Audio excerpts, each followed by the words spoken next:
Okay, so I was kicked out of the living room and I am upstairs, tucked away in my bedroom, which is what happens when you're a working parent. So, probably going to keep this very short this evening. I'm not expecting a whole lot of people to jump on because this is a reschedule. I had a lot of work this week, which happens. So, there will be times probably throughout the campaign where I have professional obligations that just have to come ahead of campaigning. That's what happens when you are a person who is working full time and running for office. People are starting to hop on. If you have any questions, please enter them in the chat box. It takes about 30 seconds to a couple minutes to show up. And hopefully, we'll get to talk. So this week, I still have a few staples in my head. Very exciting. Those hopefully come out tomorrow. We had a few court rulings come out this week that were interesting and important. So we had some conservative justices side with some fairly base level legal concepts, but a lot of things have been up in the air. And so the two things that are fairly major that came out this week is that although it's unlikely to happen before the election, that essentially all people, including our president, have to disclose financial information in a lawsuit if it's relevant. And that's important. We need to be in a space where no one is above the law. Unfortunately, we've come into a space in the past couple of years that feel like some people really are above the law, and our courts are starting to push back on that. Gorsuch is not my favorite justice, but I certainly prefer him to Kavanaugh. I probably would have voted no on both just because I don't think that you should get to pick your jurors in otherwise reasonable times. If a conservative justice had left the court and there needed to be one for balance, if I were to pick between the two, I would pick somebody much more like Gorsuch than like Kavanaugh. Another thing that came up is some tribal sovereignty rights were upheld. And so what's that telling us a little bit about the judiciary is even our conservative justices are saying, we need to have some sort of basic principles. And those basic principles are things that, like, agreements are agreements. And no one is above those agreements. So I think it's really good to see those things happen. Tribal rights have taken a lot of hits over the past few decades, and I'm glad that we are sort of honoring those a little bit better. I would like to see us honor them a little bit more enthusiastically.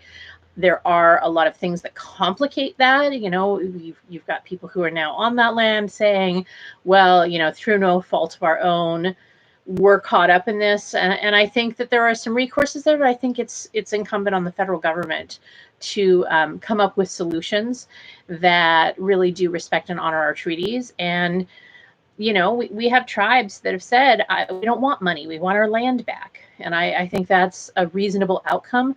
That's certainly what people in real estate law, you have the option of specific performance. You have the option to say, I don't want money damages. I want property because property is unique and it can't easily be replaced by money, even if it has a market value. So I think that that's something that it's a very good principle for us to hold on to. And I'd like to see that develop a little bit further. I think it's a lot healthier, not just being more appropriate to the tribal sovereignty, but I think it makes us a healthier nation. So one of the things that happened this week is somebody sort of pushed back and said, oh my gosh, this knock in America thing really doesn't seem to be working for you. And I don't look at it as knocking America. I think that it's really good to be able to pat yourself on the back and say, these are things that we're excellent at and let's do it. But I also think it's really important and adult and responsible to say, but these are the areas we need improvement. And our country has a lot of areas that need improvement. We need to be continually working on it. We don't want people who go to Washington, D.C. and just say, all right, we're perfect. We don't need to change any laws, because it's not true. And so if we can't have people that have honest discussions about where we can improve as a country, maybe those people shouldn't be legislators. So I'm starting to get questions. What sort of issues are Maine tribes facing that you would want to address in the Senate? And that comes from Allison. So one thing that I find to be sort of ironic is the wrong word, sort of a dark comedy is the states actually are a less good recourse for many tribes than the federal courts, because the states are trying to assert their control over the same land. I would like to see us honor tribal rights substantially more. I mean, we have treaties that protect those rights and that sovereignty. And I think that we're sort of a unique nation in that we have sovereignty within our borders. I mean, these the reservations are essentially like separate countries, although we share resources and we share some governance. And I think it's time that we perhaps looked at them a lot more like that. I'm sorry, this is a little wiggly. It's on a box. Hang on just a second. Honey, what do you need? We have a power cord issue. Give me just a sec. I'm taking Dad's power cord. Okay, skedaddle and close the door behind you, please. Why? Because I am online. Thank you, darling. How come I can play online? You can't be online because you're 7. So our 7-year-old just popped in. That's parenting while running for office. So, and I apologize, this is a little wiggly. I'm on a bed and I have a box, but it's on a very wiggly mattress. So if there's a little wiggling, I apologize for that. So, I think that we have a lot of issues with fishing rights, with water rights, and those come up all the time in Maine. I think they come up in a lot of places. My own mother lived on a tribal reservation for a lot of years. Gosh, probably close to 20 years she lived there. And so I've certainly seen these tensions at play before. And I would really like to see us focus on being able to honor things and also maybe taking a step back and saying the tribes did an excellent job of managing resources for centuries. And we have not done a great job of managing resources. So as guardians to those lands, they may be a better shepherd, a better champion for those lands. They may be better at shepherding those lands into the future. But there's also a reciprocal relationship. We may be able to work together with different tribes and come up with solutions that we're not using now. There is a lot of land management practices that have been historically very beneficial. If we are able to combine those with more cutting edge technologies that are available, some of which may come from tribal groups, and some of which may come from larger universities that are available. I think that we're probably going to see a lot of synergies there, and I think the best way to get to those is, if we stop seeing the tribes as something we're waiting to, die out and land grab, because I think for a lot of years that's how the United States has treated those tribes. I don't think that that's a prudent, wise, humane, or judicious choice or philosophy. So there is going to be some tension around that, I think, in Maine and elsewhere, and it's really going to depend on the individual tribe and state relationship, and that is something that Congress has a little bit of a role in sort of figuring out, and the courts also have a role in figuring out. And it's going to be difficult to untangle. We've spent, not just decades, but hundreds of years being pretty bad as a partner in land management and as a partner in how we handle sort of that dual sovereignty that we have in the United States. And if a lot of our citizens are shockingly unfamiliar that we have sort of dual sovereignty issues in the United States. So those 2 verdicts came out, and so I found that to be really interesting. A little side note of something interesting that happened today is another candidate intervened semi-unexpectedly in my court case that I have pending against the state of Maine. I'm not sure how that's going to roll out, but it is a presidential candidate that is wanting to join in and say, hey, there are some issues and this maybe isn't fair to independents. So we'll see how that interacts. I don't have that online, but if you're interested in seeing more about the lawsuit, I have the 2 filings that I have put in that are on my website, which is bond4.me. There has been a lot of other stuff going on, but I have personally been very busy with work, so I haven't been able to stay quite as on top of it as I would have liked. We do have COVID just soaring all over the country. We are now at a point where we are hitting, 60,000, give or take, cases diagnosed a day, which is just astonishing. If we just, rewind a couple of months or 3-4 months to back when this was all sort of becoming a big issue, that was inconceivable, borrowing from the Princess Bride, to be there. But we're there, and we're there through mismanagement. We're there through poor governance. We should really be pushing back harder on our government. And our federal government seems to have just adopted we'll just kind of let it rip through the population and see what that does. There's been a lot of pressure this week on sending children back to school. I personally think that in most of the country, there is no safe way to send children back to school in the fall. I wish to be wrong, but I don't think that I am. Children are just not capable of social distancing. I think there's some places where it may be safe. For example, if you're out in rural Maine and you're in a town that has 200 or 300 people and there's no known case of COVID within 100 miles, there might be some places where it is safe to send your children back to school with plans in place for if it becomes unsafe. But I just don't think in any of our larger cities that it's going to be in any way safe. We are less than 60 days out for any of the school districts starting. Maine has a later start than a lot of the country. A lot of the country starts in early August, early to mid-August, and 30 days is just, it's not adequate to get those plans in place. A lot of facilities don't have the space. A lot of facilities that may have the space in the summer because they utilize outdoor spaces likely won't have the space on inclement weather days, or as the weather just generally turns bad for the winter. So I think that that's going to be a real challenge for a lot of parents and just the economy in general. We've seen, and this is a progressive thing, we've seen Republicans sort of just not feel like maybe they needed to help us. They gave us that $1,200, so we helped you. What more do we need to do? That's not an adequate response. And I just got another comment from Allison that says childcare is a huge problem. It is a huge problem. I have personally had to write to the court and say, my husband is an essential worker. He's on the boat this week. There is I literally have no childcare available. All the childcare centers that we use are not available. There's no aftercare through the schools. The summer camps that we would regularly send our children to are not available. And even if they were available, I don't know that we would feel comfortable sending our children to them. We're getting multiple reports just in the last week of summer camps having to close because a massive COVID outbreak happens. So I think that, excuse me, an alarm that I thought I had turned off did not get turned off.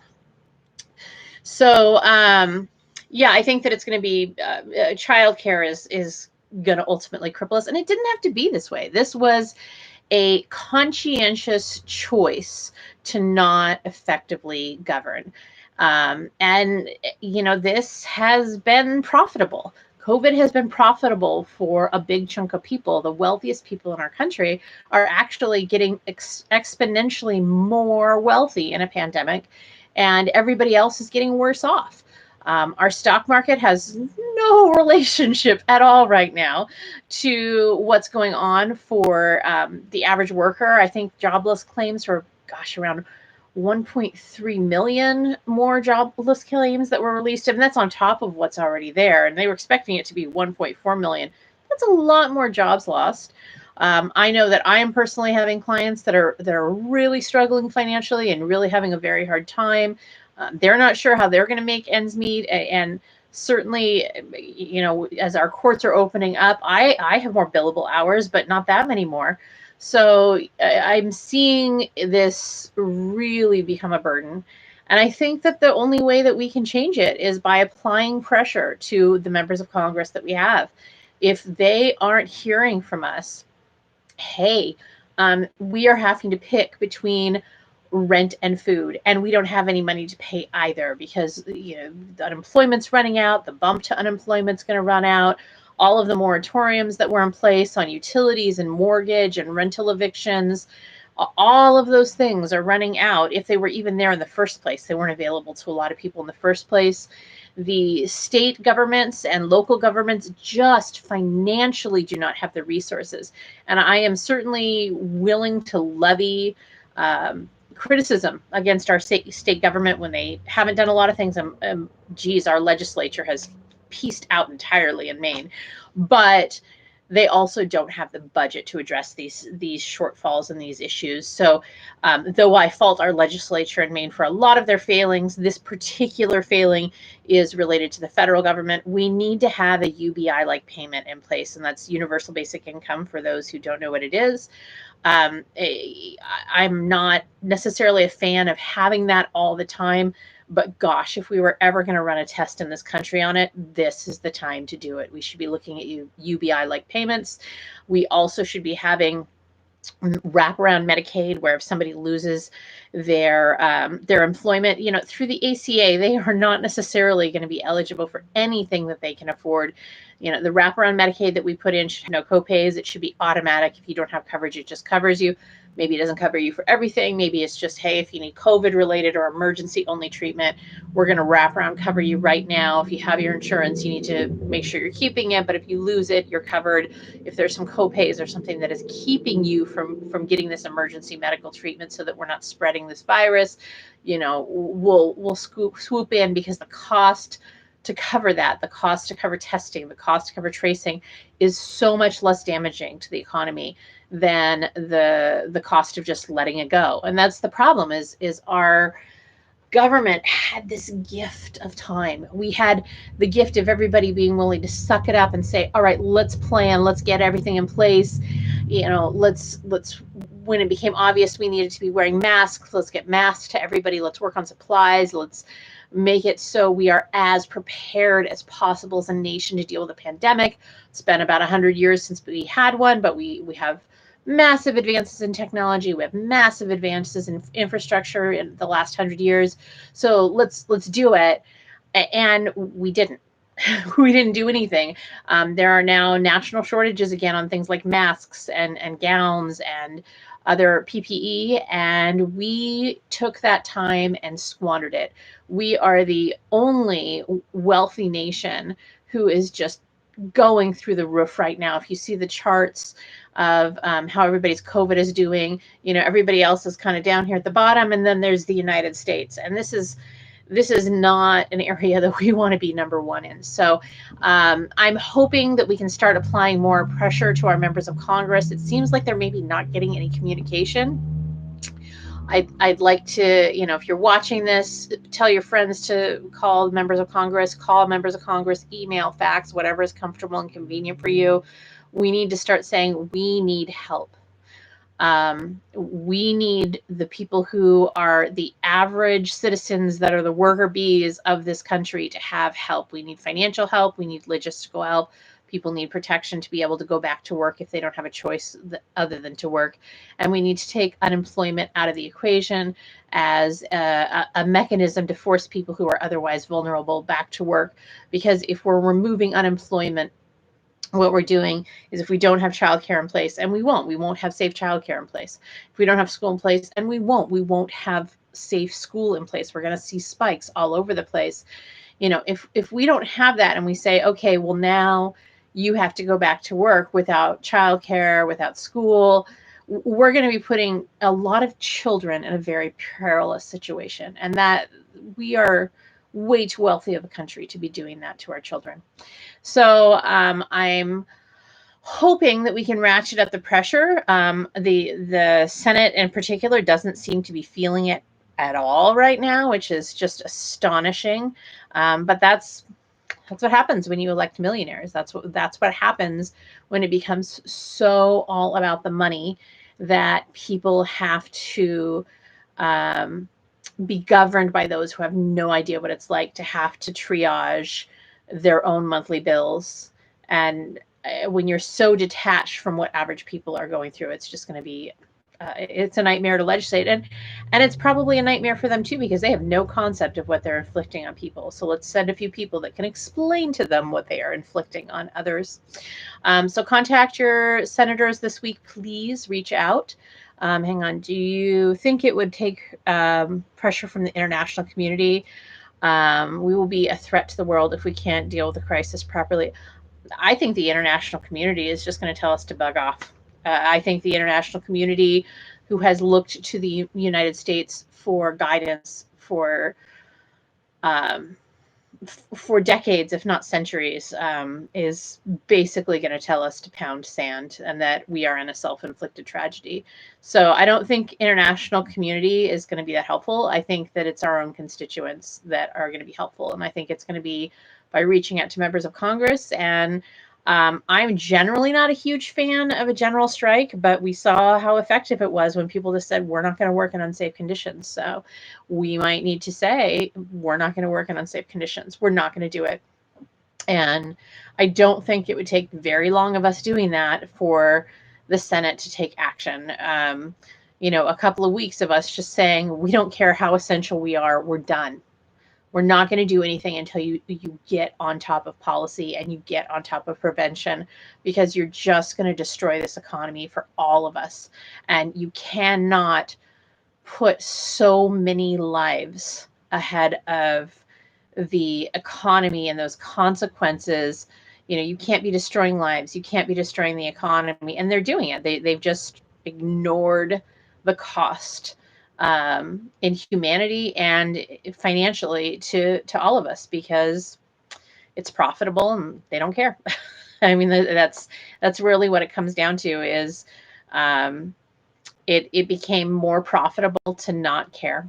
And we have people, at least enough people in our Senate, that cannot care and be okay with that. So public safety should never be a political issue. Whether or not things are, I just got a message that says that sucks, frankly, and it does. It sucks. We do not have a compassionate Congress, and that is heartbreaking and shocking that we have people that are just not engaged. And to kind of redirect on that topic a little bit, I mean, I am in a race with 2 legislators, neither of whom is doing what they should be doing right now in this pandemic, or just generally with legislation, and both of whom are lecturing the general public and other candidates on topics that have been fully in their control for years, and they have done nothing about. So it is astonishing to me to watch legislators like somehow discover racism and planning and that we needed to do those things. And these are legislators who have been legislators for years. So it's astonishing for me to watch people who have had way too much money and way too much of a departure from the average person be in power and not recognize how their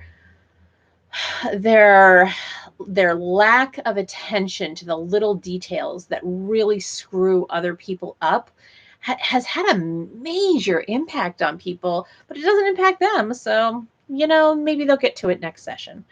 It is shocking. So, I guess today my advice would be call Senate, call your state legislature and our state legislature in Maine. Email, let them know that we need them to be getting to work to make sure we have policy that works for us.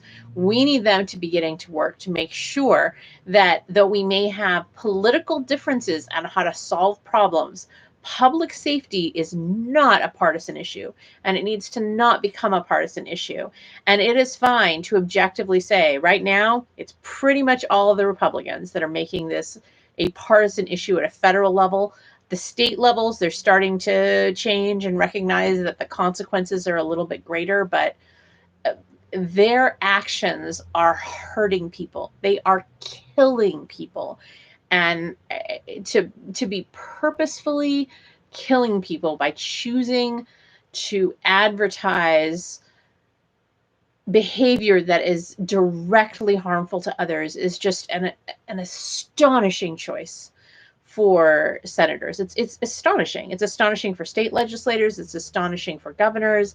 it is astonishing to say that I am so much more concerned with the economy than I am with, people dying. And again, that comes in the form of schools, that comes in the form of other economic openings.